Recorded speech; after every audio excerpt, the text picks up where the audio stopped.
عرض درود خدمت هموطنان عزیزم. با الگوی پیشبند، معرفی پارچه و آموزش دوخت این پیشبند در خدمتتون هستیم.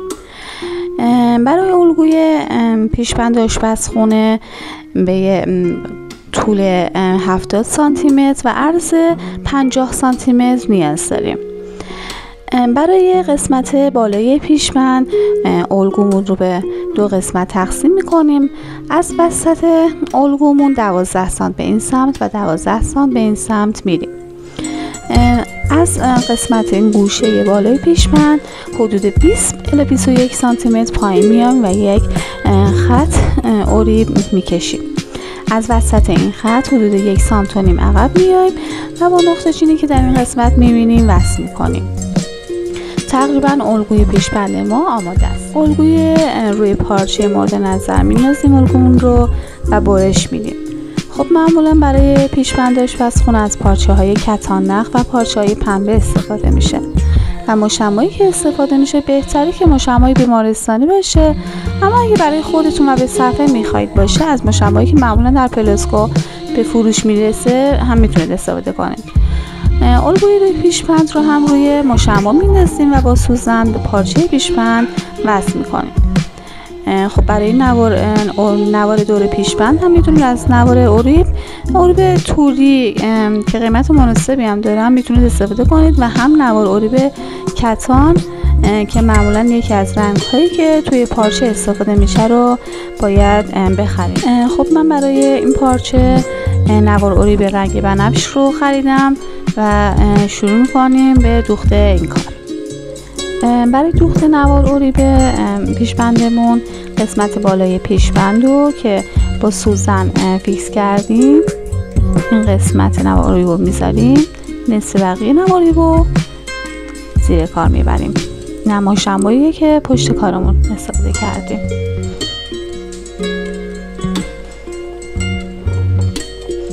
نخمون هم حتما همرنگ نوار اریبمون باشه.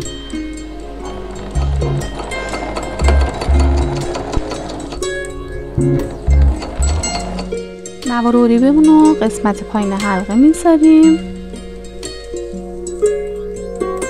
حواستون باشه که فقط مشمع هم زیر نوار اریب باشه.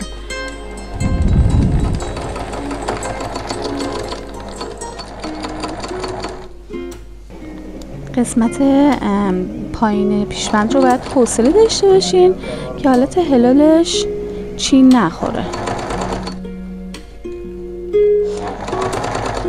این کارمون رو تا انتهای حلقه آستین سمت دیگه پیشبندمون میدوزیم. دور پیشبندمون رو نوار اریب دوختیم. حالا نوار اریبمون رو برمی‌داریم و حدود 55 سانت این نوار اریب رو تا میکنیم، حدود 55 سانت میدوزیم برای پشت کارمون که قراره به کمرمون ببندیم.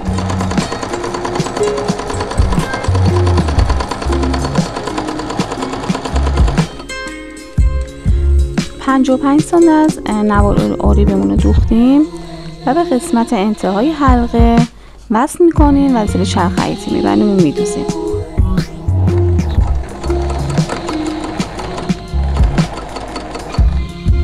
دقیقا باید حواستون باشه که مشمع زیر پارچه باشه.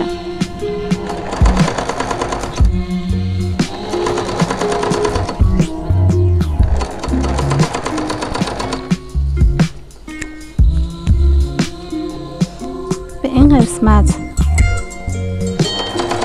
که رسیدیم حدود 62 سانت از نوار اریبمون رو میدوزیم.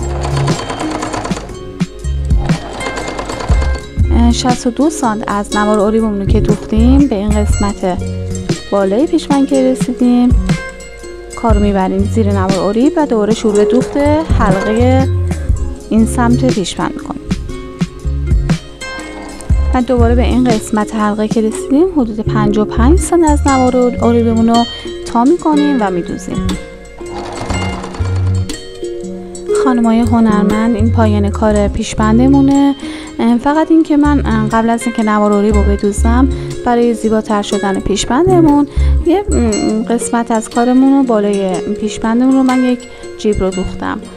مرسی که تا اینجا تماشا کردین. امیدوارم که از این ویدیو خوشتون اومده باشه. جهت دیدن آموزش‌های بعدی ما رو سابسکرایب کنید و برای دریافت ویدیوهای جدید زنگوله رو فعال کنید. لایک و کامنت یادتون نره. دوستتون دارم. تا آموزش‌های بعدی، بدرود.